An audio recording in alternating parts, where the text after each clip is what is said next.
এই যে SIR হচ্ছে না, প্রথমে নির্বাচন কমিশন, এটা নির্বাচন কমিশন না, এটা হলো নির্যাতন কমিশন অফ ইন্ডিয়া।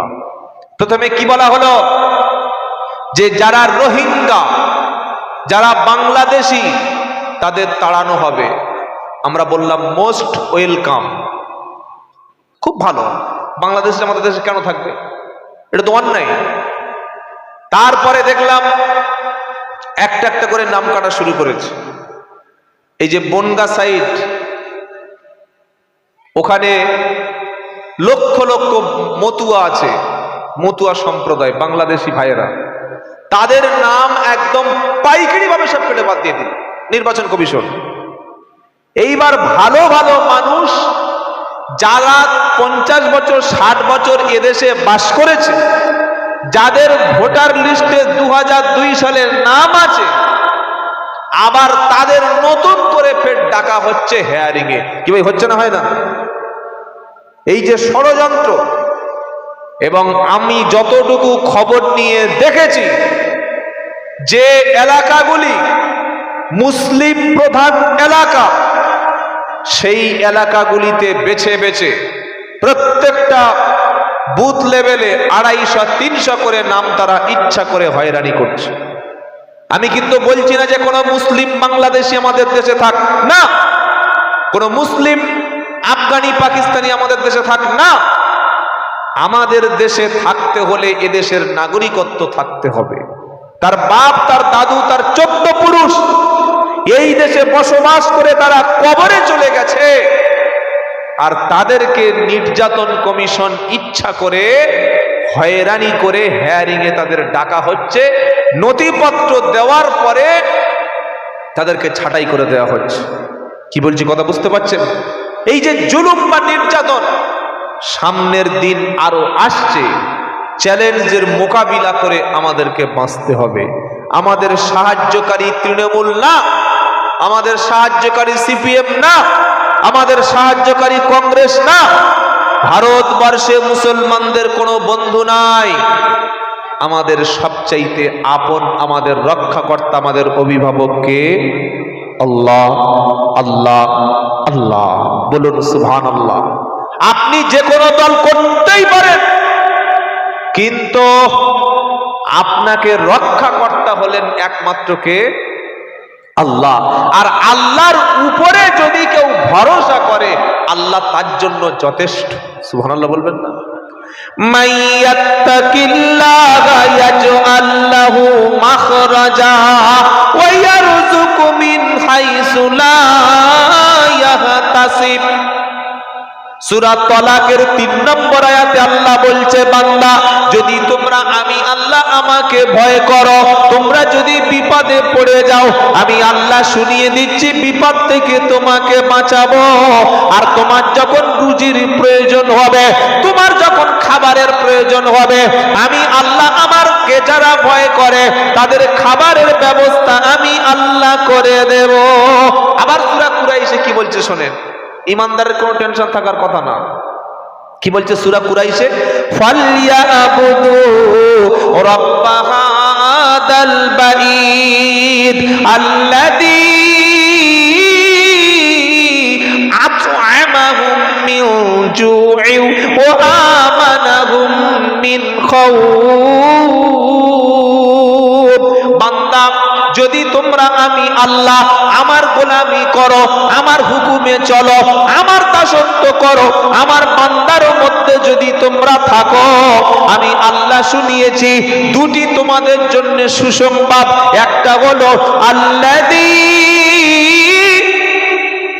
আত'আমাহুম মিন জু', বান্দা যখন আমার দাস হবে, আমার গোলাম হবে, আমি আল্লাহ শুনিয়ে দিলাম তোমার যখন ক্ষুধা লাগবে, তোমার যখন টাকা লাগবে, তোমার যখন খাবারের প্রয়োজন হবে, রুজির ব্যবস্থাটা আমি আল্লাহ আসমান থেকে তোমাকে করে দেব।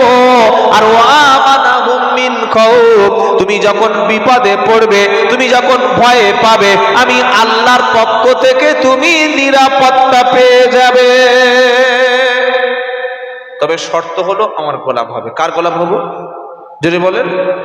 আবার আল্লাহ বলছে যে আমার উপরে ভরসা করো, আমি আল্লাহ তোমার জন্য যথেষ্ট। বলুন সুবহানাল্লাহ।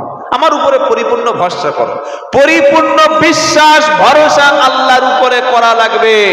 5 ওয়াক্ত নামাজ আল্লাহর জন্যই পড়তে হবে, দান সদকা আল্লাহর জন্যই করতে হবে, কাউকে উপকার আল্লাহর জন্যই করতে হবে। দুনিয়ায় আমি কিছু মানুষকে খাওয়াবো, আল্লাহর উদ্দেশ্য খাওয়াবো। দুনিয়ায় কাউকে আমি বিপদে পড়েছে সাহায্য করব, আল্লাহর জন্যই করব। আমার উপরে বিপদ এসেছে, আমি সবর করব, তো আল্লাহর জন্যই করব। ইনশাআল্লাহ।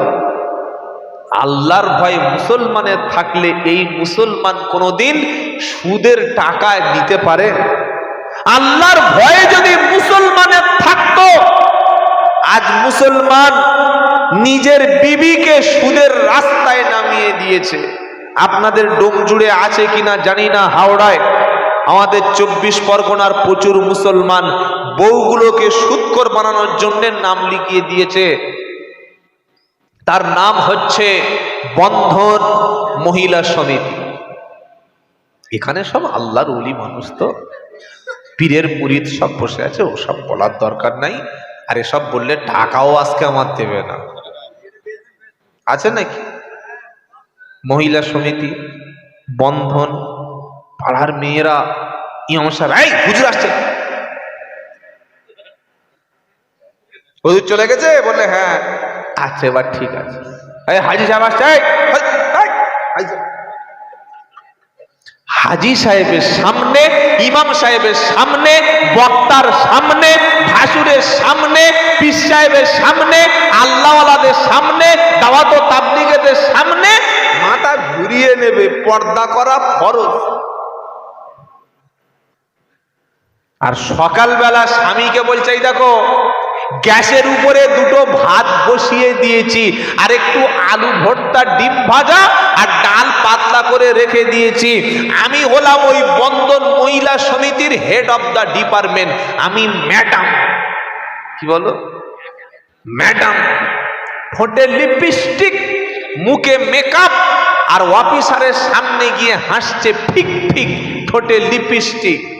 যাওয়ার সময় স্মার্টফোনটা হাতে নিয়ে, ব্যাগটা কাঁধে ঝুলিয়ে দিয়ে, ওই আপনার যে ব্যাংকের অ্যাকাউন্ট ছিল ওটা নিয়ে, আর সাথে মহিলা সমিতির গ্রুপ লোনের যে বইটা ওটা ব্যাগে ভরে নিয়ে, চতুর্দিকে মুসলমানের মেয়েরা গোল হয়ে বসে।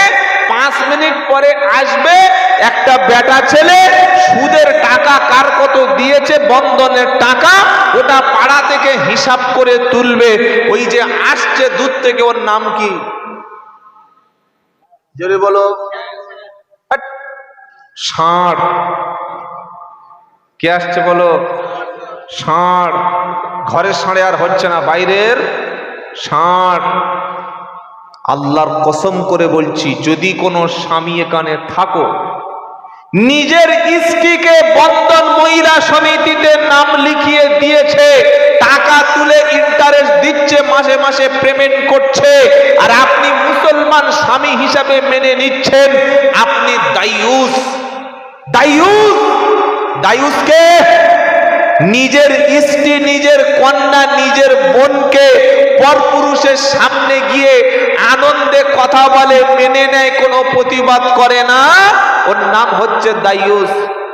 আমি আব্দুল্লাহ জুবায়ের বক্তা, আর আমার বউ যদি কাল সকালবেলা আমার ছোট ছেলেটার বয়স 4 বছর, 3.5 বছর, ওর হাত ধরে নিয়ে ইংলিশ মিডিয়াম স্কুলে যাওয়ার সময় ঠোঁটে লিপস্টিক, মুখটা মেকআপ দিয়ে স্কুটির সামনে বসিয়ে বাচ্চাটাকে কেজি স্কুলে দিয়ে 3 ঘন্টা গল্প টল্প করে আসার সময় ছেলেদের সামনে মুখ বার করে খুলে হেসে গল্প করে বাড়ি চলে আসে, আমার মতো ফার্স্ট ক্লাস চিটিংবাজ পৃথিবীতে আর একটাও আছে? বললে পর্দা করা ফরজ। কাদের জন্যে? ইমাম সাহেবের বউয়ের জন্যে, হাজি সাহেবের বউয়ের জন্যে, মুফতি সাহেবের বউয়ের জন্যে, ইমাম সাহেবের মেয়ের জন্যে। আর বললে সেই কওসারের বউ, আব্দুলের বউ, সাইফুল্লাহর বউ, সেলিমের বউ, বাবলুর বউ, বললে এখন তারা বন্ধনে। বেটা ছেলের কাজ খেটে খাওয়ানো, মেয়ে ছেলের কাজ স্বামীর আনুগত্য করা, তার সাংসারিক দায় দায়িত্ব, সন্তানের ভবিষ্যৎটা কিভাবে হবে এটা মেয়ে ছেলেরা তারা পরিশ্রম করবে।